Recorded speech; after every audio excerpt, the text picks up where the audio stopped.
तीर्थ राज प्रयाग में गंगा, यमुना और अदृश्य त्रिवेणी के महाकुंभ के बारे में सिर्फ इतना ही कहा जा सकता।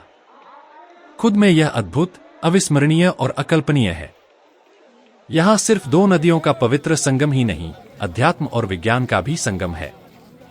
भारत की विराट संस्कृति और बेहद संपन्न धर्म एवं अध्यात्म का जीवंत स्वरूप है। वैश्विक समागम के सबसे बड़े धार्मिक आयोजन प्रयागराज के महाकुंभ का। महाकुंभ देश की विविधता को एकता में बांधने का सबसे बड़ा आयोजन है। यहां धर्म, कर्म, अध्यात्म, भक्ति, उपासना, दर्शन सब कुछ है। साथ ही इस सबका अद्भुत समावेश भी। महाकुंभ अपनी सनातन परंपरा वसुधैव कुटुंबक का उद्घोष है। यहां उत्तर से दक्षिण और पूरब से पश्चिम तक पूरा भारत मौजूद है।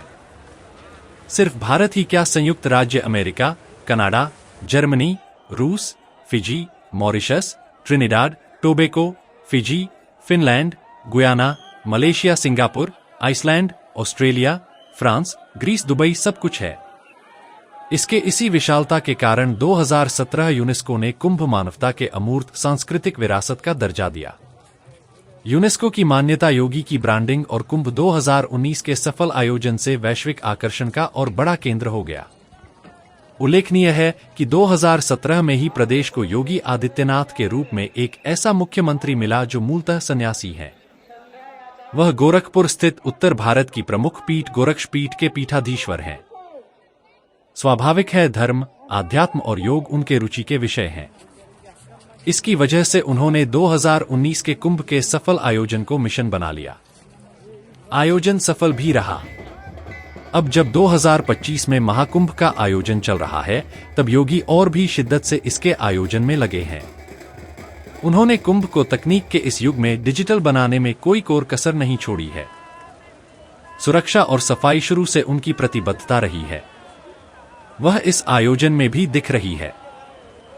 गंगा की रेती पर कुछ दिन के लिए ही सही पूरा संसार बसा है।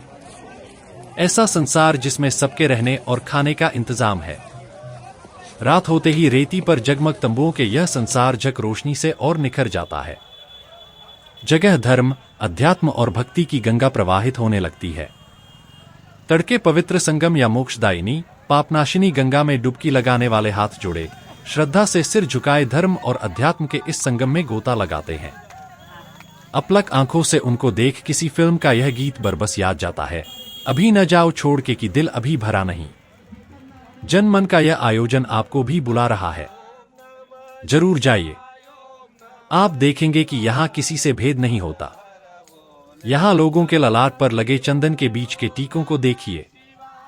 इन पर निज श्रद्धा के अनुसार राधे राधे, जय श्री राम, हर हर महादेव, हर हर गंगे, राधा कृष्ण सब मिल जाएगा। महाकुंभ में आने वाले सबका एक ही मकसद है, पावन संगम में डुबकी लगाकर पाप मुक्त होने और मोक्ष का। कुछ स्नान करने आ रहे हैं तो अगले को बिना पूछे बता रहे हैं कि आपको कहां कैसे जाना है। कुछ जिनको अभी स्नान करना है, वह संगम का पता पूछ रहे हैं। बताने वाला पूरे इत्मीनान से उनको बता भी रहा है। यहां के धार्मिक और आध्यात्मिक वातावरण में शांति है, सुकून है और तीर्थराज की ऊर्जा भी। खुद के साथ लोक कल्याण की भावना भी। अपनी सनातन परंपरा वसुधैव कुटुंबक के अनुरूप। गंगा की हिलोरे लेती धारा, यमुना की अगाध जलराशि आपको पुण्य की डुबकी लेने को आमंत्रित करती है। इधर रेती में तंबुओं में बसा मनुष्यों का सैलाब संगम में समाने को आतुर रहता है। इस एहसास की कल्पना वही कर सकता जिसने कुंभ को देखा हो, उसकी भावनाओं को आत्मसात किया हो। यह करने के लिए प्रयागराज का यह महाकुंभ अब भी आपको बुला रहा है। योगी सरकार भी आपके स्वागत सत्कार में कोई कोर कसर नहीं छोड़ने को आमादा है।